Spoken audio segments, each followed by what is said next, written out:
हाय दोस्तों, नमस्कार।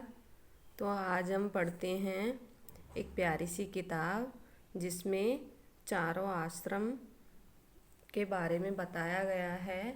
ब्रह्मचर्य आश्रम, गृहस्थाश्रम, वानप्रस्थ आश्रम और संन्यास आश्रम। तो आज हम ब्रह्मचर्य आश्रम के बारे में पढ़ेंगे। और जो पहले के साधु महात्मा थे और पहले के जो लोग थे उनके अनुसार ये किताब बनाई गई है, क्योंकि पहले जो हमारी जीवन लीला है, हमारा जीवन है, उसको 100 वर्षों में बांटा गया था। 100 वर्षों को तो पहले 25 वर्ष ब्रह्मचर्य आश्रम के, फिर 25 वर्ष जो गृहस्थाश्रम के, फिर 25 वर्ष वानप्रस्थ आश्रम के, और लास्ट में जो 25 वर्ष थे 75 से 100 तक, वो संन्यास आश्रम के थे। तो इसमें कैसी कैसी बातें बताई गई है, तो दोस्तों पढ़ते हैं। ज्ञान जहाँ भी मिले, कैसी भी किताबों में मिले, हमको अर्जित करते रहना चाहिए। तो हम पढ़ते हैं कि इस किताब में ब्रह्मचर्य आश्रम के बारे में क्या लिखा गया है। ब्रह्मचर्य आश्रम। विद्या पढ़ो विद्यार्थी बनो, मेहनत करो अपार, पढ़कर विद्या बांटना, सुख भोगेगा संसार। तो इस पहले दोहे में बताया गया है कि विद्या पढ़ो, विद्यार्थी बनो, यानी कि पढ़ लिख कर विद्यार्थी बनो, और मेहनत करो अपार, यानी कि हमको लगातार मेहनत करनी है। पढ़कर फिर विद्या को बांटना, यानी कि पढ़कर हमको शिक्षित होना है, और फिर हमने जो विद्या ग्रहण करी है, हमने जो अर्जित ज्ञान किया है, उसको हमको लोगों में बांटना है, तो सुख भोगेगा संसार। दूसरा दोहा है इसमें, वेद पढ़ो ज्ञानी बनो, सुखी रहे नर नार, जो पढ़े विद्वान बने मिले सभी अधिकार। वेद पढ़ो ज्ञानी बनो, यानी कि वेद पढ़कर ज्ञानी बनो, सुखी रहेगा सब नर नारी। जो पढ़ेंगे और विद्वान बनेंगे तो हमको सभी अधिकार मिल जाएंगे। चार बातें सदा जोड़ते रहो, सफाई, अच्छाई, भलाई, सच्चाई, इन चारों बातों को जोड़ते चलो, इनसे सदा जुड़े रहो और दूसरों को जोड़े रखो। यही चारों बातें आपको अपने लक्ष्य तक पहुंचाएंगी।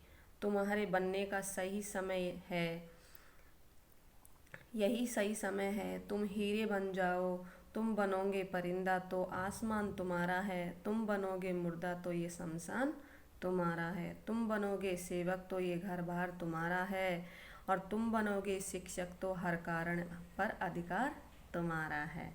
यानी कि इसमें कितनी अच्छी अच्छी बातें बताई गई है।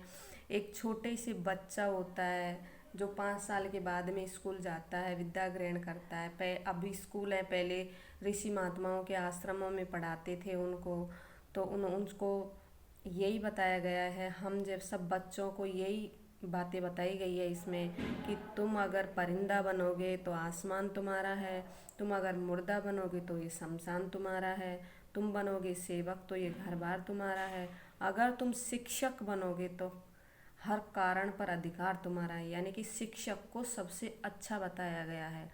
से अगर हम पढ़ लिख कर शिक्षक बनेंगे तो हम सब कारण हमारे अधिकार है, हर चीज़ पर हमारा अधिकार है, हम हर चीज़ को पहचान सकेंगे। तुम बनोगे रक्षक तो यह संसार तुम्हारा है, अगर तुम बनोगे गुरु तो इस संसार का निवारण तुम्हारा है।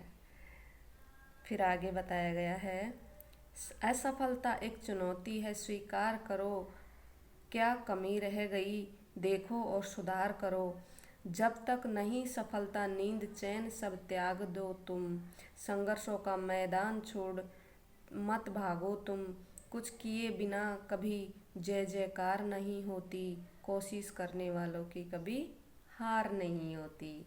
तो इसमें समझाने वाला कुछ नहीं है, साफ, बिल्कुल साफ हिंदी भाषा में लिखा गया है कि भाई असफलता से हमको नहीं डरना है, हमको जब तक सफलता नहीं मिलती हमको नींद नहीं आनी चाहिए। संघर्षों का को सामना करो, संघर्षों को देखकर मैदान छोड़कर मत भागो।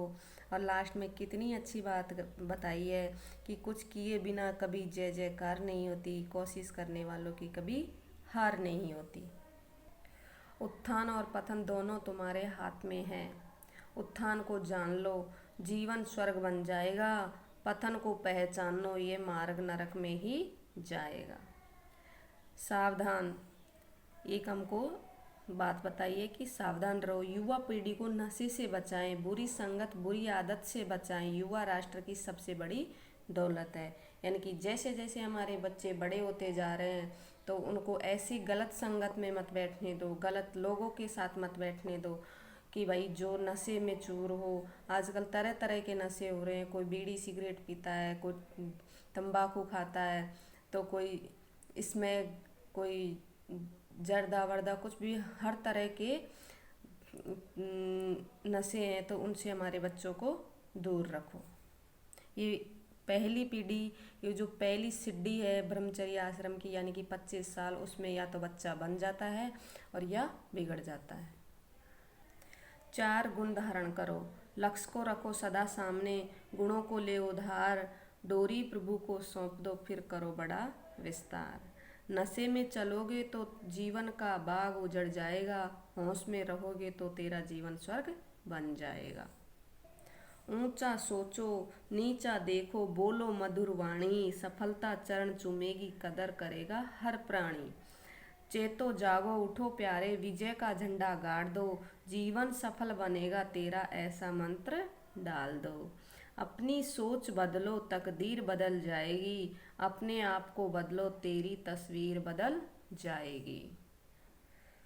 तो दोस्तों, कितनी अच्छी अच्छी प्यारी प्यारी बातें बताई गई है। हर चीज़ को अगर हम अमल करेंगे तो हम सब कुछ दुनिया के बारे में जान जाएंगे और आगे बढ़ते जाएंगे। मत समझो अपने बेटे को अपने को छोटा, हम ईश्वर को की संतान है, गुणों को धारण करना सीखो, घर बनना तुम्हें महान है। पुरुषार्थ और ज्ञान के बल पर हर मंजिल को पा सकता है, जिस मंजिल पर जाना चाहे उस मंजिल पर जा सकता है। लगनशील और कर्मशील की मंजिल होती नहीं है दूर, ज्ञानवान और मनशील ही सुख भोग रहे हैं भरपूर। किए कर्म का फल मिलता है, नहीं करे तो घाटा, सोच सको ना तुम जीवन में इतना देता है दाता। ऊंची शिक्षा ऊंचे विचार, इन्हीं से खुलते स्वर्ग के द्वार, खोटी संगत खोटे विचार, दोनों मार्ग नरक के द्वार। ज्ञान मार्ग पर चलना सीखो, मंजिल नहीं बना लोगे, अच्छे कर्म कमाना सीखो, जीवन स्वर्ग बना लोगे। दुर्गुण तजो गुण धारण करो, सब काम बने आसान, पल में सुलभ हो जाएंगे सारे दुर्लभ काम। बेहतर से बेहतर की हर पल सदा तलाश करो, अगर दरिया तुम्हें मिल जाए तो समुंदर की तलाश करो। तुम चाहो तो उजड़े चमन में गुलशन फूल खिला सकते हो, तुम चाहो तो बंजर में भी बाग उगा सकते हो। नहीं कठिन है कोई कार्य, सब संभव कर सकते हो, संकल्प करो आगे बढ़ो, तुम जो चाहो वह बन सकते हो। विद्या धन एक हीरा है, विद्या से ही जीवन है अनमोल, चाहे लगा लो कितना जोर, चुरा सके ना इसको चोर। यानी कि विद्या को कोई नहीं चोर नहीं चुरा सकता। विद्या से महान बने और विद्या से धनवान, विद्या से यश पाती दुनिया, विद्या से गुणगान। कठिन परिश्रम करने वाले विद्या धन को पाते हैं, नहीं मिलेगा विद्या उनको जो समय व्यर्थ गवाते हैं। शिक्षा के इस मंदिर में बनता जीवन सुंदर है, ज्ञान का दीप जलाओ प्यारे, बुद्धि सबके अंदर है। गुरु शिष्य को शिक्षा दे दे कर दे विद्या से धनवान, इतनी ऊंची शिक्षा दे दो शिष्य सदा करे गुणगान। विद्या धन अनमोल खजाना है, जग में अनमोल, लूट सको तो लूट लो प्यारे, ना फिर मिलेगा मोल। ऊंची संगत सदा करो ये जीवन हीरा बन जाएगा, बुरी संगत कभी न करना जीवन खाई में गिर जाएगा। इतनी ऊंची बने कीर्ति दुनिया जय जयकार करे, करो धर्म की रक्षा निस दिन पाप कर्म न कभी करे। तुम ऐसे बनो गुणवान, जो दुखों को सुखों में बदल दे, पापों को पुण्य में बदल दे, लोहे को सोने में बदल दे, विष को औषध में बदल दे, मृत्यु को अमृत में बदल दे, असफलता को सफलता में बदल दे, अवगुणों को गुणों में बदल दे, दुर्भाग्य को सौभाग्य में बदल दे, बुद्धिमानों से जाने जो तकदीर को तस्वीर में बदल दे। तो दोस्तों, आपको अगर ब्रह्मचर्य आश्रम के बारे में जो लाइन मैंने बोली है, पढ़ी है, वो आपको अच्छी लगी हो तो हमारे चैनल को सब्सक्राइब करो, शेयर करो और लाइक करो। ओके, बाय दोस्तों।